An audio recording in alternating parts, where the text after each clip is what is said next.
ഈ ഒരൊറ്റ സ്പൂൺ വെച്ചിട്ടാട്ടോ ഞാൻ ഈ ഒരു കേക്ക് തന്നെ ഡിസൈൻ ചെയ്തെടുത്തത്.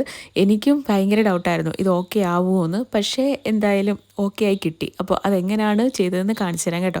പൈപ്പിംഗ് ബാഗിൽ കുറച്ച് ക്രീം എടുത്തിട്ട് നമ്മുടെ കേക്കിൻ്റെ ടോപ്പിലായിട്ട് ജസ്റ്റ് ഒന്ന് മാർക്ക് ചെയ്ത് കൊടുക്കുക. എന്നിട്ട് സ്പൂൺ വെച്ചിട്ട് മേലോട്ട് വലിച്ച് ഇങ്ങനെ കൊടുക്കുക. അത്രയേ ഉള്ളൂ സംഭവം.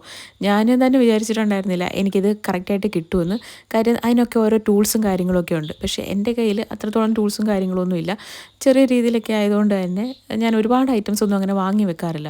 അപ്പോൾ ഈ ഒരു കേക്കിന് എനിക്ക് ഓർഡർ തന്നത് അനുപമയായിരുന്നു കേട്ടോ. ഒരുപാട് ടാസ്കുകൾ എനിക്ക് തരുന്ന ഒരാളാട്ടോ കേക്കിൻ്റെ കാര്യത്തിൽ. അപ്പോൾ ഒത്തിരി നാൾക്ക് ശേഷം കേട്ടോ അനുപമ ഒരു ഓർഡർ തരുന്നത്. ഈ ഒരു കേക്കിന് ഒരു പ്രത്യേകതയും കൂടെ ഉണ്ട്. അച്ഛൻ്റെ അമ്മയുടെ വെഡിങ് ആനിവേഴ്സറിയും അനിയൻ്റെ ബർത്ത്ഡേയും ഒറ്റ ദിവസമായിരുന്നു കേട്ടോ. അപ്പോൾ അതിനുവേണ്ടി ചെയ്തൊരു കേക്കായിരുന്നു. സിമ്പിളായിട്ടുള്ളൊരു മോഡൽ ഇട്ട് തരണമെന്ന് ഞാൻ ആദ്യമേ പറഞ്ഞിട്ടുണ്ടായിരുന്നു. അങ്ങനെ ഇട്ട് തന്നൊരു മോഡലായിരുന്നു കേട്ടോ ഇത്. ഈ ഒരു ട്രിക്ക് എല്ലാവർക്കും ഇഷ്ടപ്പെട്ടെന്ന് വിചാരിക്കുന്നു. ഇഷ്ടപ്പെട്ടിട്ടുണ്ടെങ്കിൽ ഉറപ്പായിട്ടും കമൻറ്റ് ചെയ്യാൻ മറക്കണ്ട കേട്ടോ. അപ്പോൾ അടുത്തൊരു അടിപൊളി വീഡിയോ ആയിട്ട് കാണാം. ടാറ്റാ.